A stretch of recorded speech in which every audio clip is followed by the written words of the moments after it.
weekend, I went to LA to record new music, and we did. Just because it was new doesn't mean it was, well, ready for the radio show. But I learned a lot, and when that happens, my perspective changes. And that's a good thing. First, I should say something about the creative experience. Creating entertainment is like creating, well, anything. It's a long discovery of what works and what doesn't. And some things work, but never find a place to fit or collaborate. Now, I'm not saying that that's what happened to me last weekend, because, it didn't. Some stuff I'm gonna use, and others went in the round file. The trash can. Back to creating.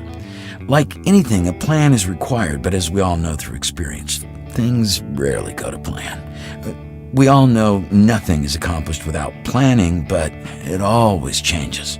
So I plan for changes by including it in my process. It's how improv comedians work. They just do it at lightning speed, and they're funny. That is a practiced and learned skill that is based on rules that are inviolate. If you break them, it falls apart, and it isn't funny. As a plan falls apart for me, a lot is revealed. And if you're looking for it during your process, no matter what it is you're working on, you'll see answers or avenues to better versions of what you'd ever planned or even dreamed. See, what I mean is when a plan falls apart, don't get angry, get observant. No matter how much crow you feel like you're eating, if you're looking at it the right way, you'll gain something better, and that's success. And we all want that. I've done it loads of times for other people in my career, and doing it now for me and for you is like a walk in the park. Do you feel me? So back to what happened last weekend, and I should add that in spite of my failing the original plan, we did capture new cool stuff, ideas that should be explored in the studio more before sharing on the radio. Discovered side paths always need time and exploration. That's just hiking 101. Which brings me to the whole community radio thing and what I can offer that would make the community better, right? So I'm going to share how I fool, deceive, trick, cajole, and manipulate millions with my voice.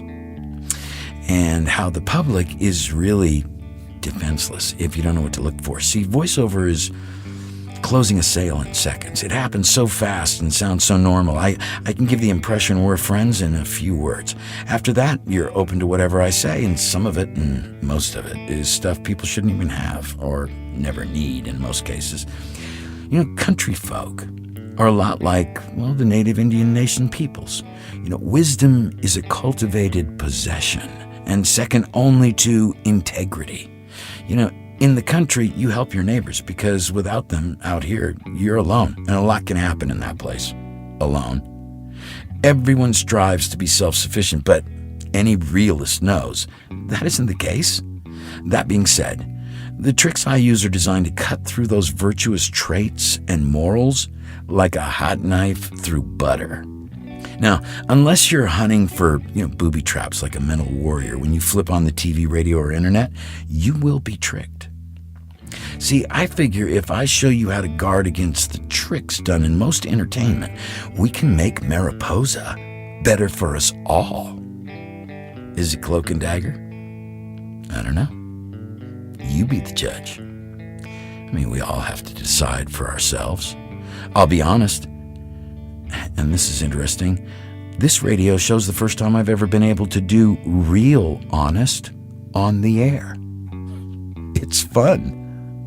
So I figured I'd work the system against itself and arm the audience with the tricks we fake magicians use to entertain, and mostly sell, sell, sell. I wonder what a world like that would look like. Let's find out. I see this radio show as a glimpse into my house and maybe a little into my mind. I'm always experimenting, so I'll be doing that because it's what I know, and it works most of the time. Well, some of the time. If you don't risk, no reward. Heck, I might as well use these skills to do something good.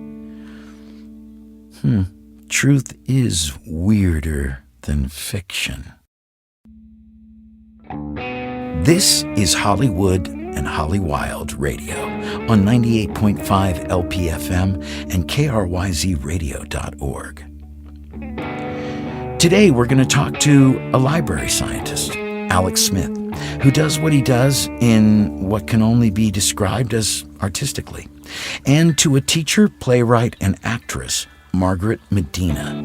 And we're going to chill and talk with Eric about music and share 3 songs he collaborated on that were created for film or TV. Does that even make a difference? Yes, of course it does. Music is the auditory atmosphere of all entertainment. Okay, Eric, so you're back. I asked you for some different music from the stuff that you had on the first show, and this is completely different. The first piece was like open tune. This is like a bunch of bands that I really like, but it's not like them, and it's better. You're too nice. The Quiet Kind. Why did you make this, and how many people were in it? Well, it was a friend of mine, Pete Minn from New York. We both came out here. I came out first, and then he came out a little bit later as a producer. He has his own studio, guitar player. And he plays guitar. And we wrote all this stuff together with Aidan Hawkin, both great lyricist and singer. So there's the 3 of us, and we did all the instruments, which is not, minimal keyboards. Well, we brought in different drummers and a friend of ours to play, Jebin, to play keyboards when we needed him. But it was the 3 of us who kind of wrote everything together. Me, Pete, and Aidan. And I, wrote. Aidan's voice is just absolutely. And he's great. And we wanted to do something really open and spacious and cinematic and kind of southwestern desert, noir. It has a country thing. Desert noir, And desert noir, yeah. And the 3 that you chose I like the fact that you picked those 3. It was really fun to do. It took time, but I used the same guitar too for all 3 recordings. It's Gretsch. Like we said, let's make a manifesto. You decide to limit yourself, and you actually say, okay, that's the guitar we're using, and that's why. And then you get a sound that is really... you get a consistency because of the limitations. Sometimes you have too many choices. Everyone knows that you have too many choices. So we're going to hear 3 songs off of this, and the first one is "Barely There." Yeah, and that one is kind of anthematic too, a little bit. No. Yeah, I mean, this again.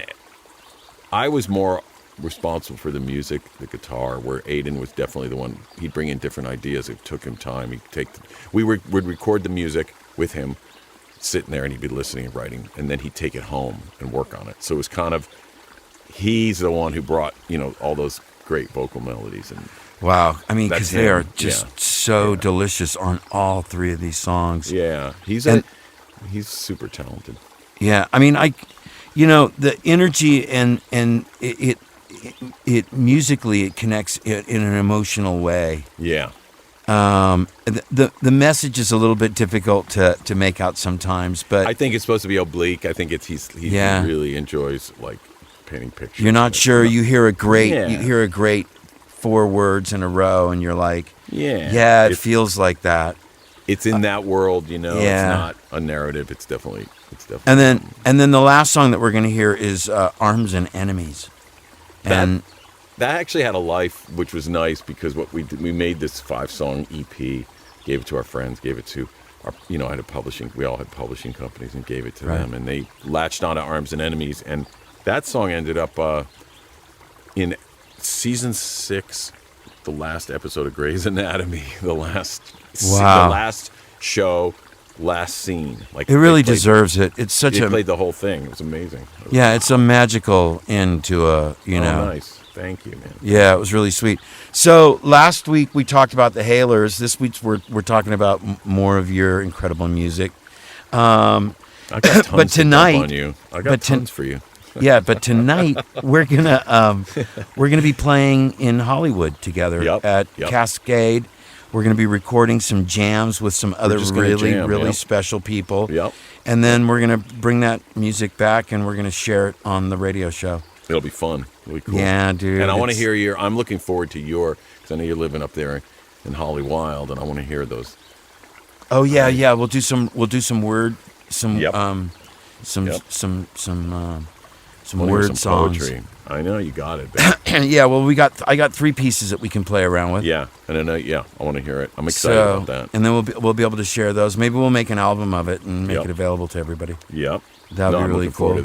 I'm looking forward to that. So, well, thanks for coming on today and talking to us. And we're going to be listening to your songs today on KRYZradio.org and KRYZ 98.5 LPFM.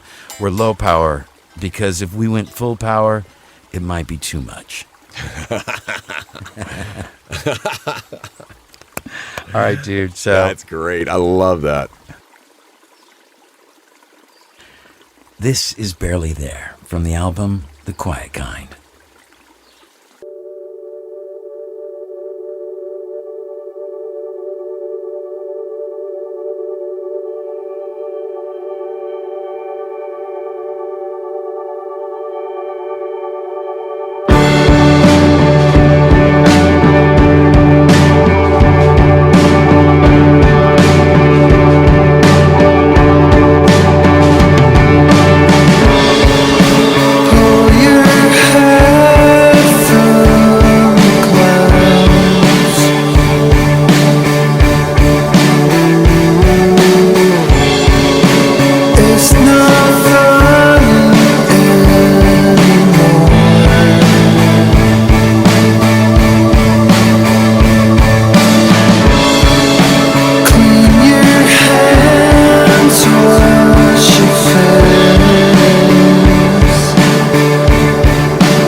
Makes you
high.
This is Mariposa's KRYZ Radio 98.5 and KRYZradio.org. Margaret Medina has been a friend of mine since the 80s.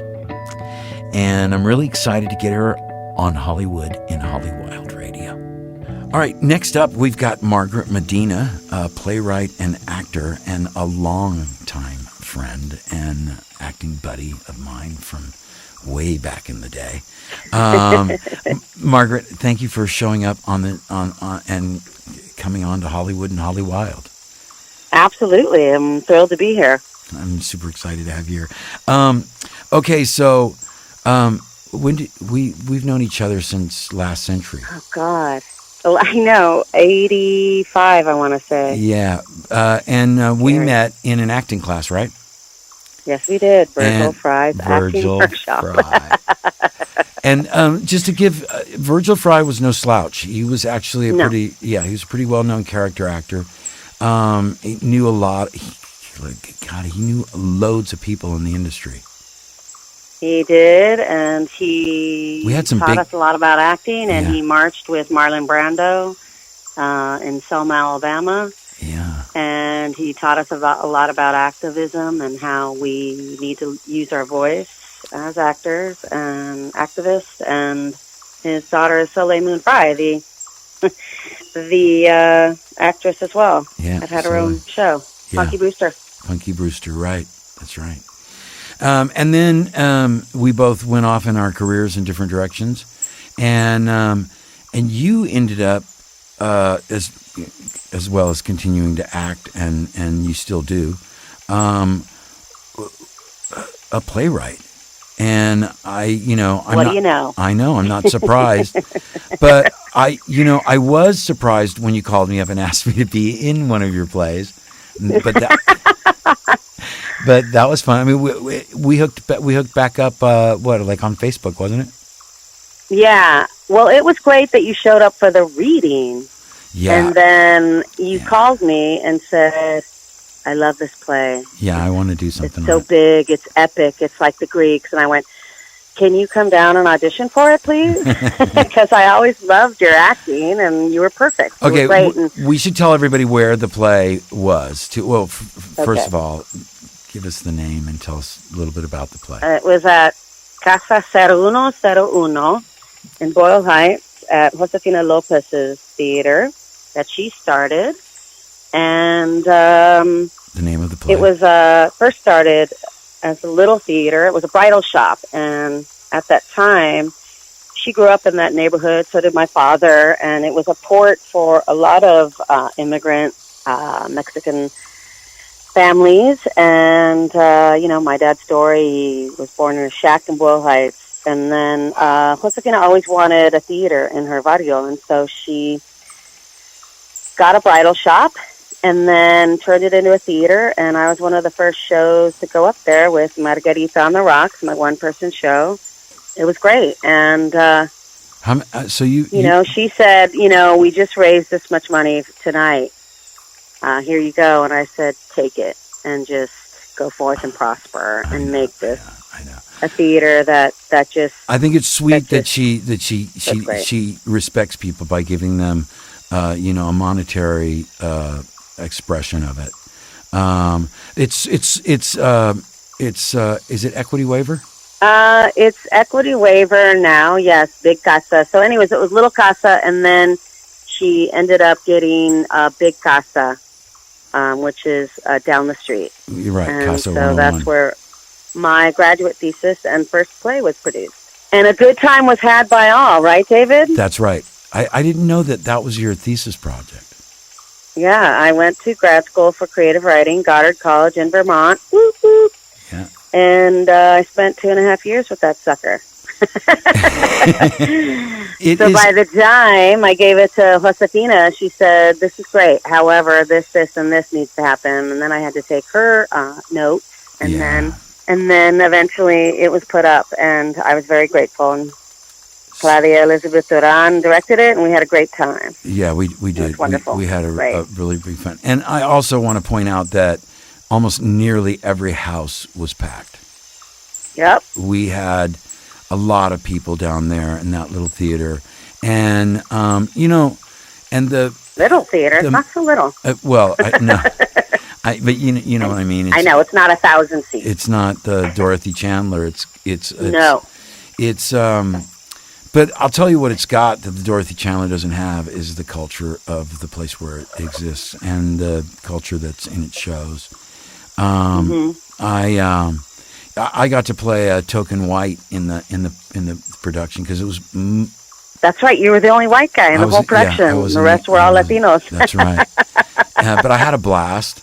And I played and you spoke Spanish without even having me give you direction. That was great. You were like... That's right. I did have some Spanish a white person that spoke Spanish. I love that. Yeah, that was pretty cool. Remember you added Que Bonita. Yeah, Que Bonita. I felt like it was like family for me. Yeah. Are you working on a play right now? I'm working on the play that got me into graduate school. It's about a anthropology professor, UCLA anthropology professor that goes back home to take care of her widowed father, and he becomes her biggest lesson. Oh, wow. Gnarly. Yeah. So it's just a few actors then, huh? It's about 4 actors. I'm trying to limit my cast down. Yeah. But I'm also working on a television show too. I wrote a 1-hour dramedy called Margarita on the Rocks. Oh, nice. And I'm excited about that. So I'm just are you going to perform? It. Are you going to perform in that, or did you get somebody else to play you? That is a television show that I would love to sell. So if there's any network executives listening. Yeah, so it's a 1-hour dramedy, and it's called Margarita on the Rocks, and it's a tale about one Latina thriving on the rim of life with no salt. Yeah. It's just about a Latina first-generation millennial school teacher, and she's happily engaged to the perfect Latino man, and he's first-generation, and then she inherits a Mexican restaurant that's filled with magical realism, and there's the rub. Yeah, well, I mean, I love magical realism. That's all my essays on the Hollywood and Hollywild site are all magical realism. Man, I see your pictures on Facebook, and this family of deer roaming up in your front porch is just there's about 11 so of those. amazing. There's about 11 or 12 of those knuckleheads, and I can recognize them all now too. There was a doe that was. She looked like she was either sick or she was just new to the area and just didn't feel safe. And she was sleeping right up against my house. And, like I open up the curtains and slide the window open in the morning at like 6:30 or 7 o'clock. I look down and she's like looking up at me and I'm like, "Oh, hi, sweetie. Good morning. Do you want some cob? I can throw some grain out there for you, when I drop some stuff off for the birds." And she goes out there and, I don't let them get too close to me, but I've got so many of them, turkeys, and I've got deer and the bobcat. I've seen 2 bobcats up on my property. Wow. Yeah. One of them, he must have weighed 85 pounds, and he looked like he was running on 4 big furry pillows. And when he got to the end of my drive, he jumped from the edge of the road because he was sort of trotting, and then he went down and he kind of sprung up, and he must have jumped 30 feet into the brush. Wow. And just completely disappeared. I mean, it's so inspiring. I mean, it's great for writing. I mean, now I'm an essayist. So what else is going on right now? You're working on the play.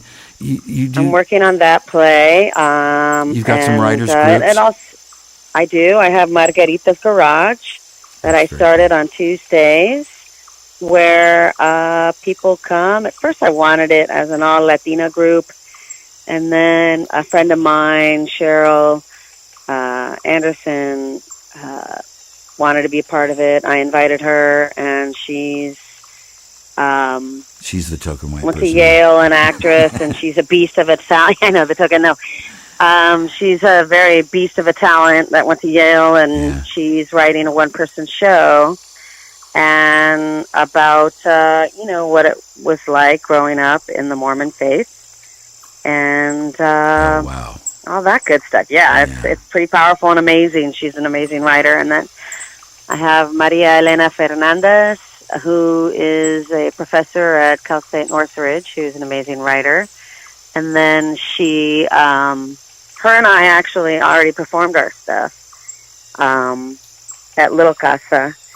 Oh. And it was a great night. And she writes about, being a professor and teaching Chicano studies to first-generation immigrant children, or I shouldn't say children, but students, and what it's like under the Trump era, and how this is not normal. Right.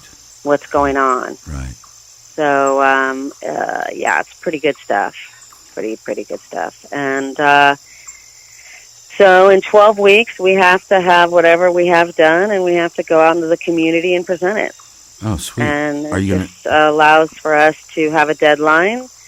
Yeah. And to kind of it's on the premise of a garage band, like in the 70s. I remember in my neighborhood where you grew up, Hollywood. there were you were like, I'm sorry, go on. No, I'm with you 100%. Hollywood and Holly Wild started out in a garage.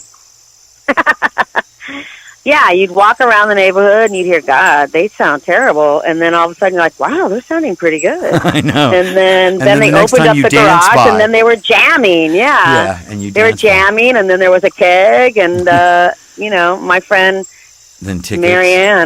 Marianne Arriaga said that, she used to sit on a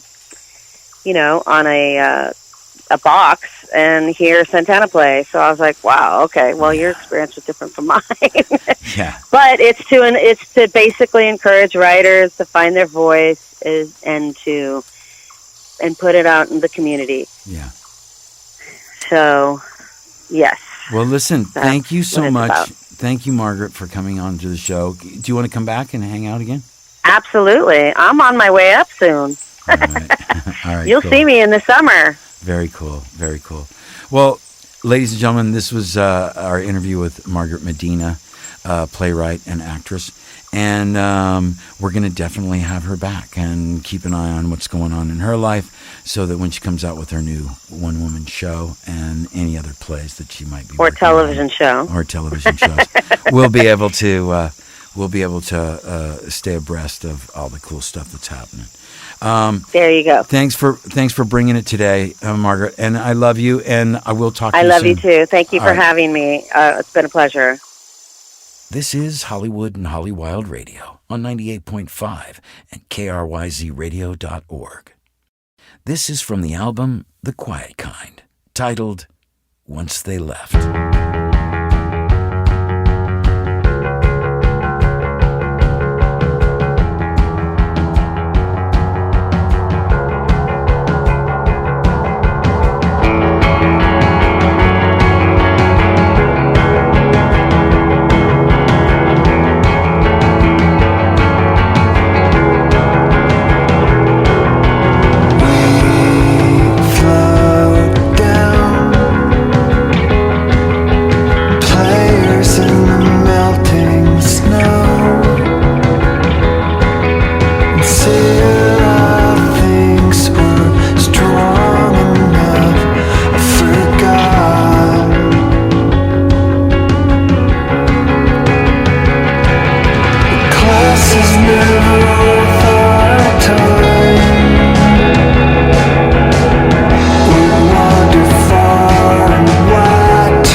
Alex Smith is a really smart guy who does smart stuff at the level of maestro.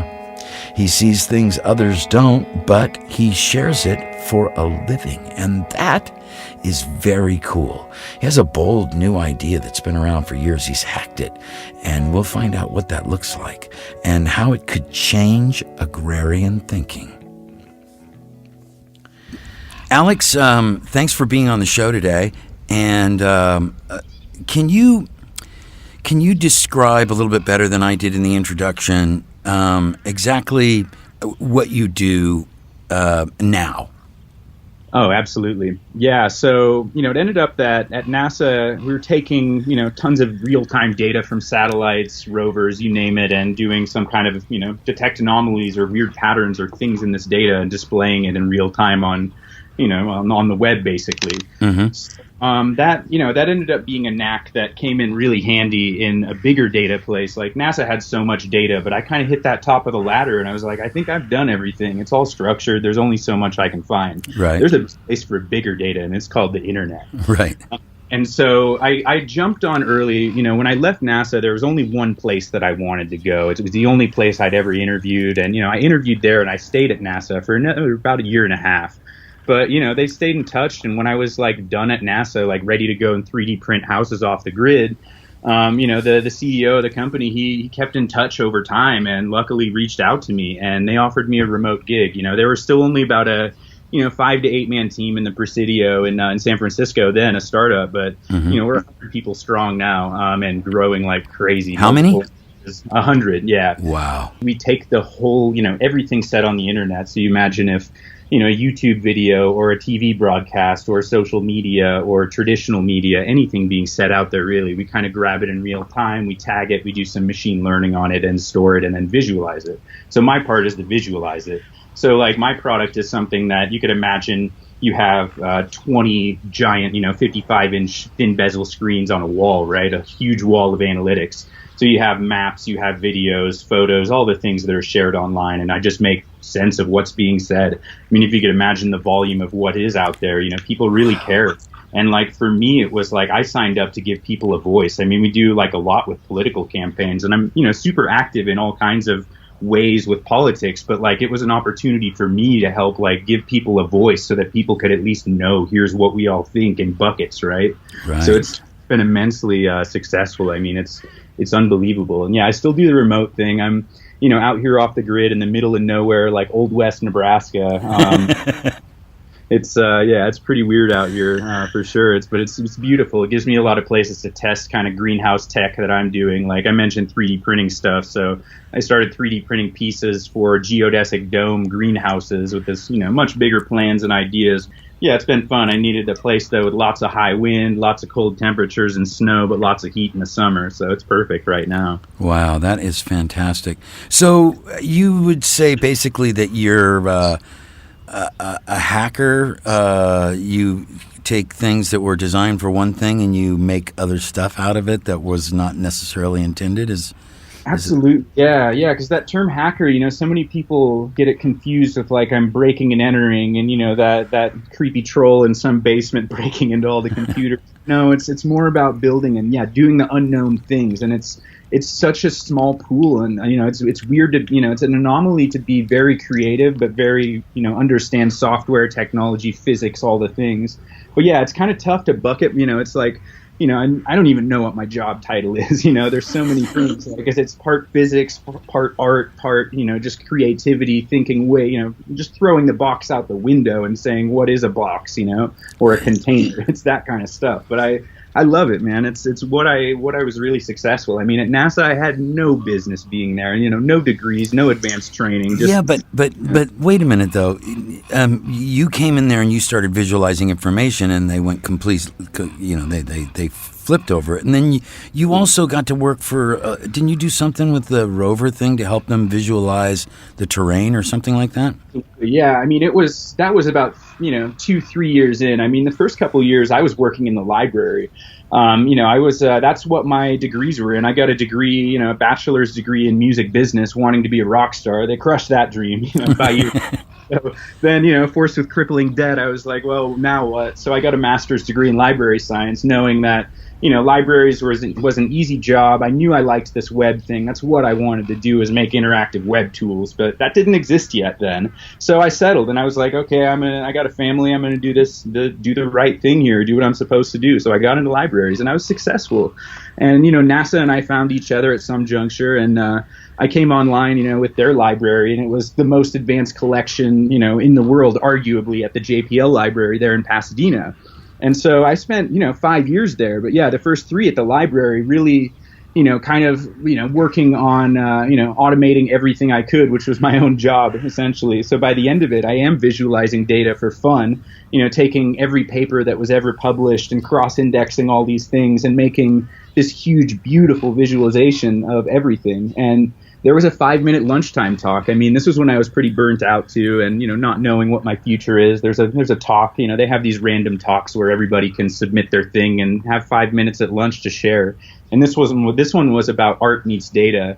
And so I showed my thing. I knocked it out of the park. And the crazy engineering group was there. And they don't, it's a group that you don't really apply. They just kind of choose you, right? And I was just lucky enough to be to the right place at the right time. And they were like, we've been looking for somebody to do these web things. Do you want to come on board? And it was amazing. I mean, I had to eat a lot of heaping piles of and plates of crap to get there. It wasn't easy. I had to convince, nobody believed in the web then. I mean, I had to convince a lot of people and show them the power of it. But by the end of it, they were all my biggest fans and friends, man. It was an adventure and a half. But yeah, like I said, the data just wasn't big enough, and the internet is, it's a challenge, man. It's beautiful, especially in this day and age. Everything you see and everything that's real and fake, it's a fun, weird new age. Yeah, you're right. You and I have always been, we've been friends for a while, and we've always talked about ways to sort of get our power back by operating outside of the system, making whatever we could for ourselves, and from everything from power to food. And then you ran across some technology, and you've been running some experiments, growing with just an amazing way. Share what you're doing. Yeah. So there were some NASA experiments in, I think it was the 90s, early 90s, I want to say, where on the space station they were growing, produce, whatever, food with this technology called aeroponics. So if you've heard of hydroponics, it's, you have your roots dangling in some type of nutrient solution that, it's water and some salts that's, fertilizer, right? Right. And that's it. And so it's more efficient than traditional in the dirt farming. You save a lot more water. But aeroponics is kind of a next level of that. You basically turn the water into fog. So it's nutrient-rich fog, and these roots dangle in it, and it's hyper-efficient and beautiful and amazing.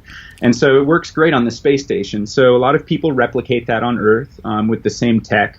Me knowing why that experiment was done a certain way, I figured out an easier way to do it that's cheaper, less maintenance, basically, so that, it's very cheap and sustainable for me to, hit a button on my machine and grow whatever I want in fog. So I just have a box, I hit a button, set the conditions just right with my computer, which is a $30 Raspberry Pi. Again, low tech, super low tech. Cool.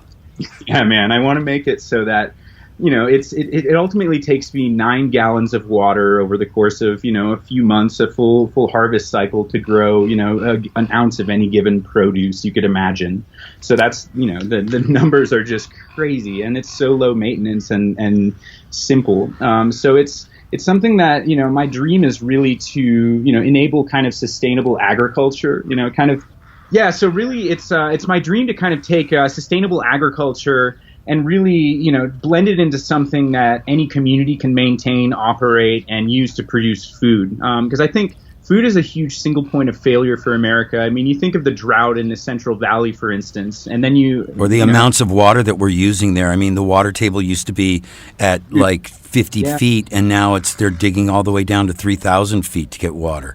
Exactly, and half the food of America is coming from there, man. So we need to, implement new technology, 2,000-year-old practice, basically, to, to make farming something that, we can scale for the future with humans. I mean, we've kind of treated everything as if it's an unlimited resource thus far, and we really need to kind of change that train of thought. Yeah, because it's not. Yeah, totally. And then the other part of this, though, which is real interesting, I started hacking on solar panels recently, like building them from the ground up. Right. So half of it is this greenhouse gardening aeroponic thing, and the other half is solar panels and making them from scratch, maintaining them. And it's a fully funding operation, basically. So any small parcels of land, rooftop, whatever, you can convert into, a place that, produces food and gives it away to the homeless, creates jobs for people who need jobs, because anybody should be able to maintain solar panels or maintain any of the greenhouse tech. And it's stuff that you can pay people a good wage to do, a fair wage.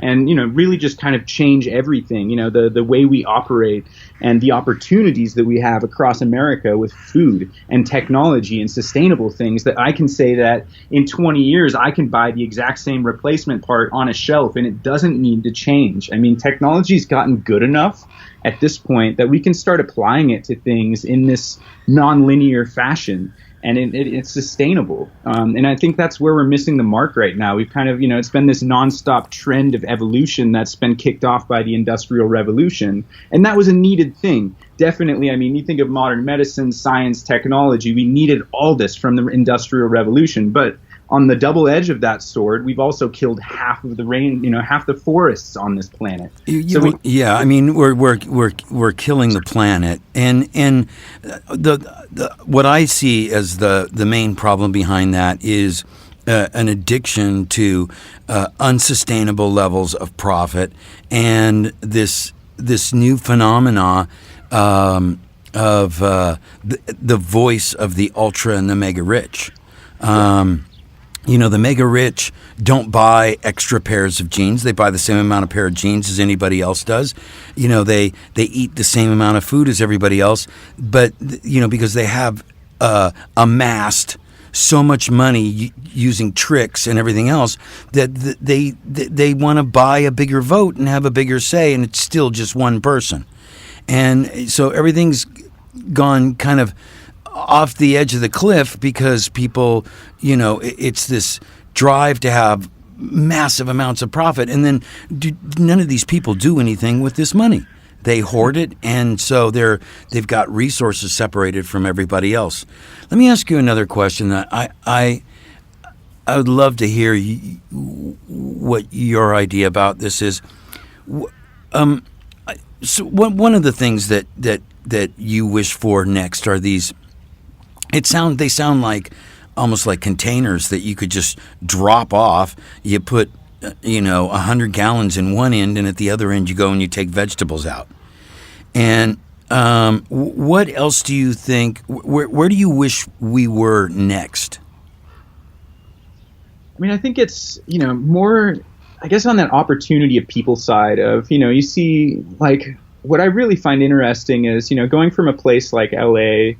Where you look at the jobs outlook for people, and it's there's so many different slices of future for all the young people, and now being in more of a rural setting, seeing all these slices of future available to the youth. But I think it's there's so many things that we can change by, like you said, not hoarding money. Really this whole project, this whole vision that I'm working on is all about making change through something beautiful like food, but also giving people opportunities and technology to do things that, like, you don't need a degree in rocket science to do all this stuff. I mean, it's very simple, and just teach people to be resourceful and to think and give them opportunities and pay them a fair wage to do that and not hoard money and make it even. I mean, I think it's, that's the future that I want for everybody, and really to have more of a sense of, chop the wood, carry the water, if you will, of, growing food, and sustaining our community. I mean, at the end of the day, at the beginning of the day, we all come together at the table as a community.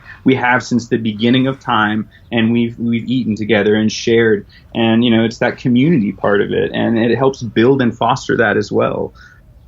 That's kind of the dream. I mean, it's, imagine, a food center where the poor can come and get all the fresh, beautiful food they want. And if they don't have a great job, they can work there too and make good money. And, on the other side, you've got people who might shop at Whole Foods, but, they might spend a lot of money at a place like Whole Foods, and they want to come and do something for their good, their own community, made in our community. And right. that's that opportunity too, where you can spend less and give more, Yeah. No, I get that exactly. All right. So hang on a second and let me wrap up some business, and then we'll come right back and pick this up. Okay. So here's your first listening test about advertising tricks with regard to just VO and a little music. One of the things that VO does is validate and make two things sound similar. That's how they get you to agree without agreeing. And VO can make anything sound like the absolute truth, or worse, more important than it is. I'll read a piece of copy 3 times. That's what we call a voiceover script, an A and a B and a C. Now, 2 of them won't be right, but one of them will. You try to figure out which is the one that they used and what they're selling. Then, afterwards, I'll share the answer. If you can ace this, you can see through any advertising trick. But honestly, there's loads of them, and I will eventually confuse you in a way that won't sound confusing. Let's do this script. For their country, on the world stage, and statistically speaking, you're probably not one of them. For their country, on the world stage, and statistically speaking, you're probably not one of them. For their country, on the world stage, and statistically speaking, you're probably not one of them. The correct one was, for their country, on the world stage, and statistically speaking, you're probably not one of them. They're selling pizza. Okay, here's another one. Call for yourself or someone you know.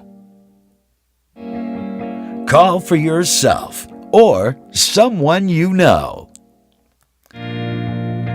Call for yourself or someone you know. The correct one is call for yourself or someone you know. They're selling soda pop and airline tickets. This is Arms and Enemy from the album The Quiet Kind.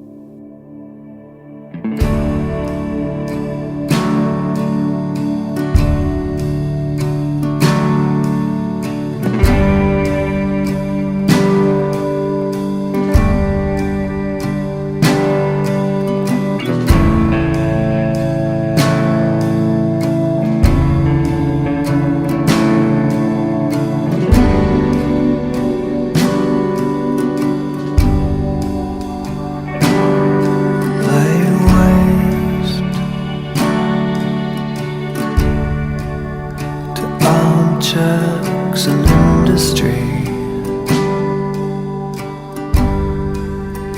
glass in my fall,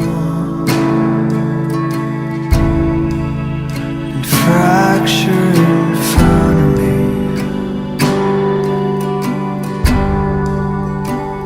Such illusions of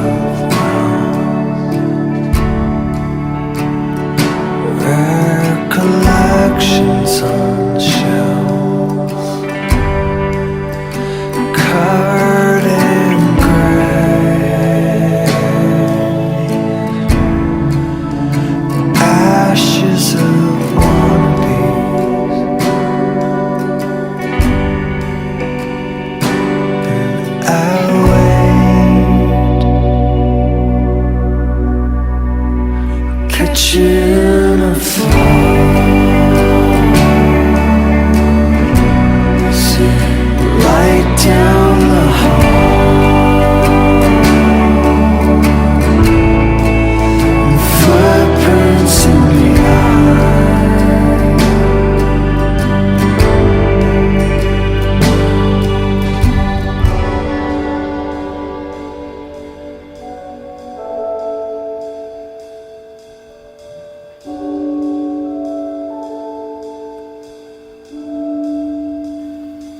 way to rest,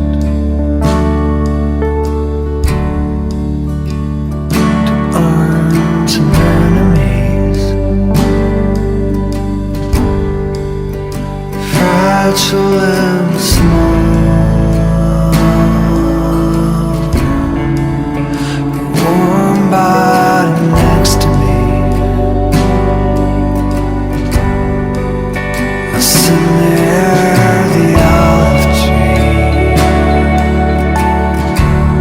breathe air from the salty sea. The sun warms the earth,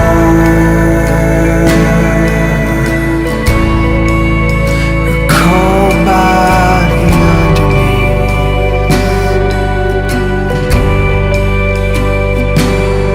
I wait,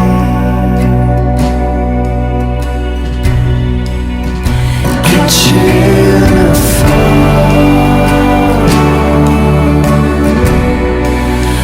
light down the hall, footprints in the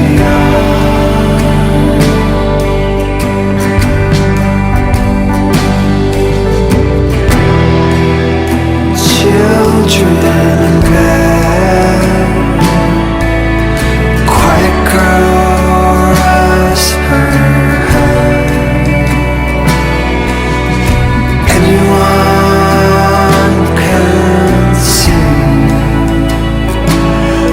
what anyone believe.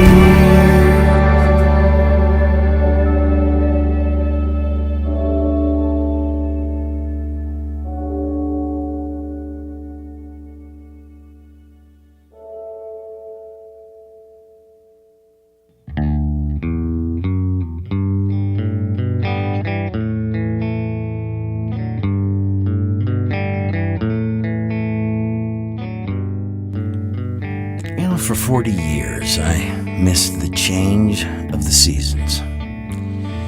It's the end of spring, and while the forest is green, with both green and heritage oak, pine and scrub, the meadows have given up their green and are browning rapidly.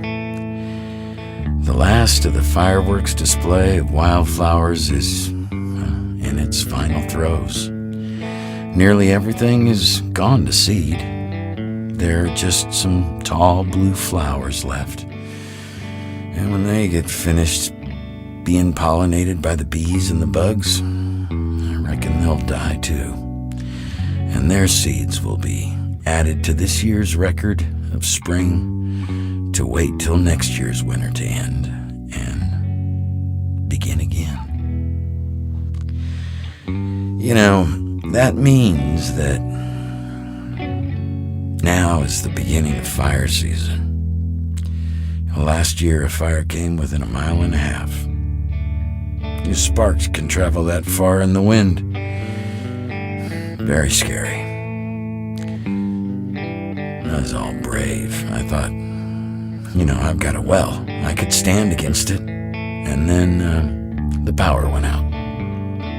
Yeah, I had to wait with a loaded car like everybody else for the call to run. I never liked that kind of nervous. Sending out some safe thoughts to everyone that's on the fires this year. If you go out, come back. My neighbor Dylan, he works on the fire crews. Good folks. A lot of brave people up there. Guys that run heavy metal.